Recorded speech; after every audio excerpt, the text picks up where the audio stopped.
Algunas de las palabras más chiquitas en cualquier idioma pueden ser de las más importantes. Y así es en el caso de las preposiciones. Hoy vamos a hablar de las preposiciones en inglés. No te vayas.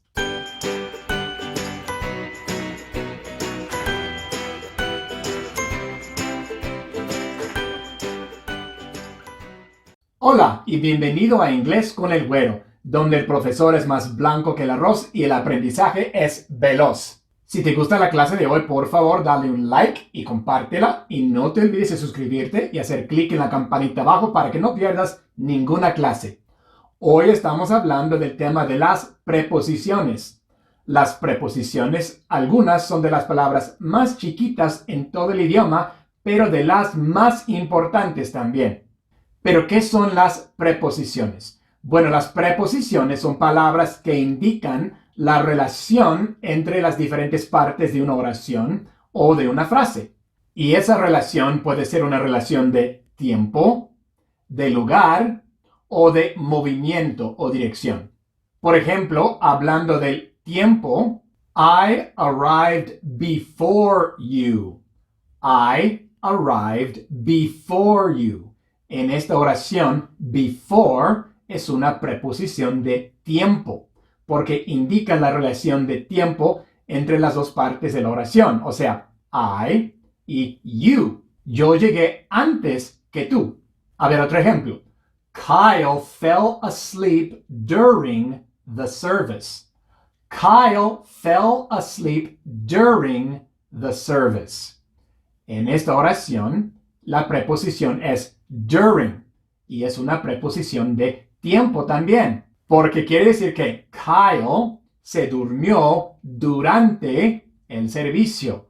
Durante es una preposición de tiempo porque está pasando mientras, durante un periodo de tiempo. During. Y también, como dije, tenemos preposiciones de lugar. Indican la relación de lugar o posición entre las partes de la oración. The book has been on the table. The book has been on the table. Aquí la preposición es on. Es una preposición de lugar porque nos está indicando el lugar del libro en relación con la mesa. El libro ha estado sobre la mesa. The book has been on the table. A ver, otro ejemplo. Please stay beside me.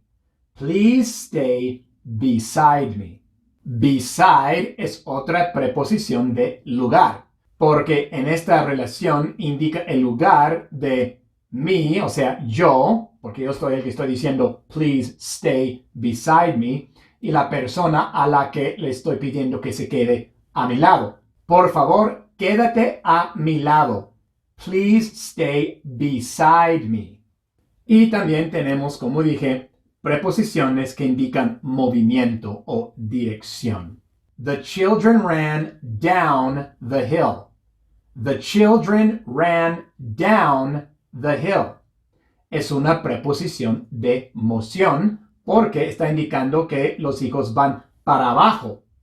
The children ran down the hill. Lisa went into the bank. Lisa went into the bank.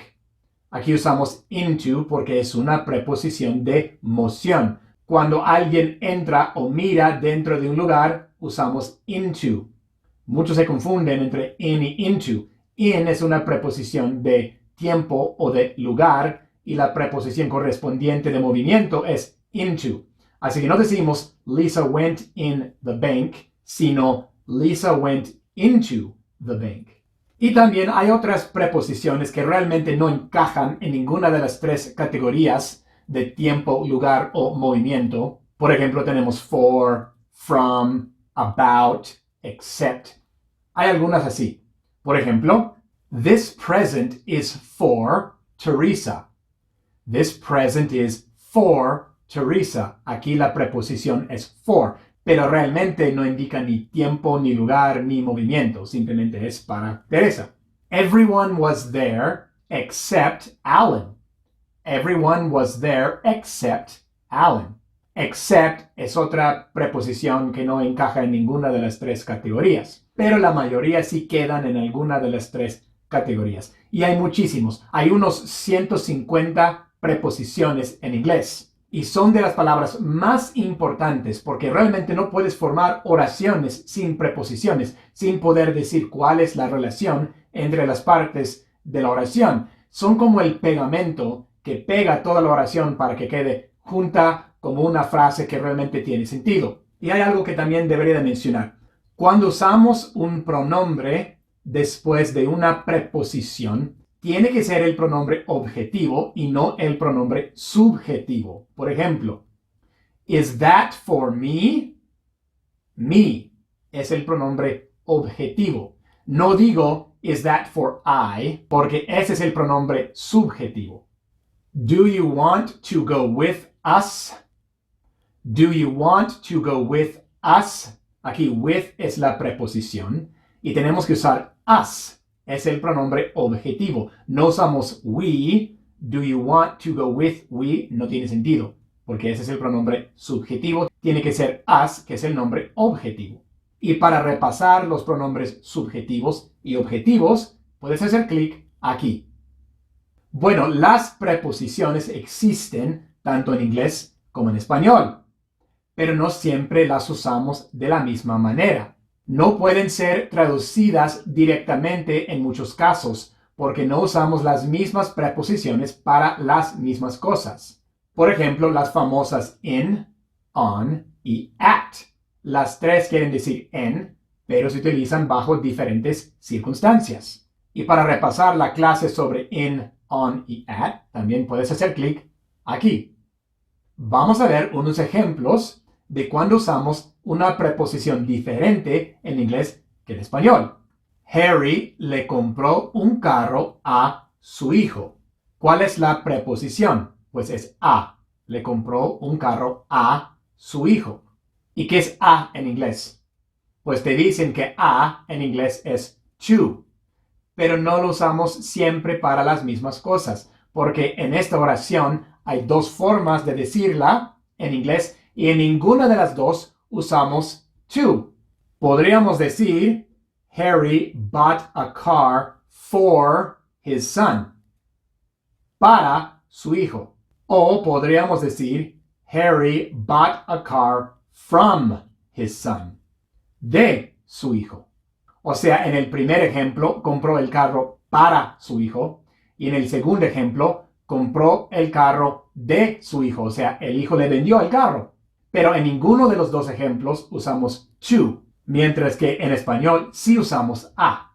Le compró un carro a su hijo. Así que vemos que no siempre podemos traducir las preposiciones literal o directamente del español al inglés. Tienes que aprender cómo usar las preposiciones en inglés porque no siempre se usan de la misma forma. En la mayoría de los casos sí, pero en muchos no. Otro ejemplo de esto sería tengo que hacerlo. Aquí ni siquiera usamos una preposición en español. La palabra que realmente no es una preposición. Pero en inglés sí. I have to do it. Para decir tener que, decimos have to en inglés. I have to do it. Lo necesito para las 8 p.m. La preposición es para. Y te dicen que la traducción de para es for. Pero en este caso no usamos for en inglés. Usamos by. I need it by 8 p.m. I need it by 8 p.m. Así que tienes que aprender cuándo, bajo qué circunstancias usamos cada preposición porque no siempre es igual que en español. En la mayoría de los casos, las preposiciones vienen después de un verbo, no siempre, pero casi siempre. Pero no todos los verbos requieren una preposición. I eat meat. No hay ninguna preposición ahí. I eat meat. Pero hay otros que sí requieren una preposición. Igual en español hay algunos verbos que requieren una preposición. Pero los verbos que requieren una preposición en inglés no siempre son los mismos que la requieren en español. O a veces sí son los mismos, pero la preposición que requieren es otra. Vamos a ver primero algunos verbos que requieren la misma preposición en español y en inglés. Por ejemplo, el verbo go, de ir. En español requiere la preposición a. Vamos a la tienda. En inglés requiere la misma preposición, to. Let's go to the store. O el verbo speak. Este verbo puede ser acompañado tanto de to como de with y es casi lo mismo. Les hablamos a ellos. We spoke to them. Hablamos con ellos. We spoke with them. Es lo mismo. Las mismas preposiciones en español y en inglés. Has llegado a tu destino. A. En inglés también es a, pero es otra traducción de a. At. You have arrived at your destination.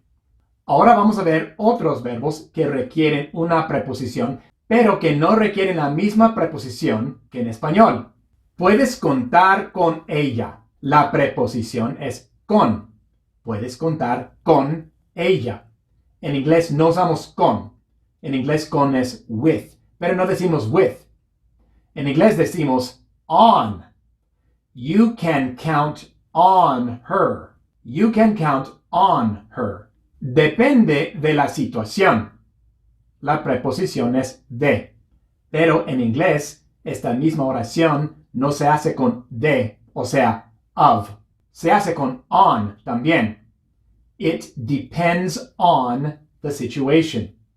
It depends on the situation. Y hay varios también. Soñar. Soñé con un dragón. En español usamos con, pero en inglés usamos sobre. I dreamed about a dragon. I dreamed about a dragon. E igual con pensar. En español usamos en, pero en inglés no usamos en, sino que usamos sobre o about. Tú piensas mucho en él. You think about him a lot. You think about him. No decimos in him, sino about him. You think about him a lot. Y hasta hay verbos en inglés que requieren una preposición cuando ese mismo verbo en español no requiere ninguna. Por ejemplo, el verbo search, de buscar, requiere la preposición for, mientras que en español no requiere ninguna preposición. Estoy buscando mi libro. No hay ninguna preposición. Buscando mi libro. Pero en inglés decimos I'm searching for my book. Tienes que usar la preposición. Si dices I'm searching my book, quiere decir otra cosa. O el verbo listen. En español es escuchar. En español escuchar no requiere ninguna preposición. ¿Te gusta escuchar música? Escuchar música. No hay ninguna preposición de por medio ahí. Escuchar música. En inglés tenemos que meter la preposición to. Do you like listening to music? Do you like listening to music? Tenemos el verbo ask, de pedir. Ask, cuando estamos hablando de pedir y no de preguntar, requiere la preposición for. Mi hija me pidió $20. Me pidió 20. No hay ninguna preposición. En inglés, sí. My daughter asked for $20. My daughter asked for $20. Y también el verbo wait, de esperar. En español no requiere ninguna preposición. En inglés sí, requiere también for. Espérame. Wait for me. Wait for me. Así que tienes que aprenderte cuáles son los verbos que requieren una preposición y cuáles son las preposiciones que requieren, porque no siempre son las mismas que en español. Y hay un tema más que tenemos que cubrir, y es cuando el objeto de una preposición es un verbo. ¿Qué hacemos? Cuando un verbo es el objeto de una preposición, o sea, le sigue directamente a la preposición, tenemos que usar la forma del gerundio del verbo. En otras palabras, le agregamos ing al verbo. Thanks for coming. En esta oración, for es la preposición y le sigue directamente un verbo, come, o venir. Entonces tenemos que agregarle ing. Y por eso decimos thanks for coming. No digas thanks for come. No tiene sentido. O thanks for help me. Tienes que decir thanks for helping me. Thanks for helping me. I earned it by working hard. La preposición es by, le sigue un verbo, work, así que tenemos que agregarle ing. I earned it by working hard. I'm thinking about buying a house. About es una preposición, así que tenemos que agregarle ing al verbo buy. About buying. I'm thinking about buying a house. No digas I'm thinking about buy a house. No tiene sentido. She consented to marrying him. To es la preposición, así que el verbo tiene que ser marrying y no solo marry. She consented to marrying him. Y eso es. Como repaso, las preposiciones son palabras chiquitas, pero con una gran importancia, ya que indican la relación, ya sea de tiempo, de lugar o de movimiento entre las diferentes partes de la oración. Las preposiciones existen en cualquier idioma, en inglés y en español también, pero no siempre usamos las mismas preposiciones para las mismas cosas y por eso no pueden ser traducidas directamente. Tienes que aprender cuándo y cómo usar cada una. También hay verbos, tanto en español como en inglés, que requieren una preposición, pero no siempre requieren la misma preposición. A veces en inglés requieren otra preposición y a veces hay verbos que en inglés requieren una preposición, mientras que en español no requieren ninguna y viceversa también. Y para concluir, cuando un verbo es el objeto de una preposición, o sea, le sigue directamente a la preposición, tenemos que agregarle ing al final del verbo. Y esa es nuestra clase de hoy. Gracias por haber tomado esta clase conmigo el día de hoy. Si te gustó, por favor, dale un like y compártela. Y no te olvides de suscribirte y hacer clic en la campanita abajo para que no pierdas ninguna. Nos vemos en la siguiente.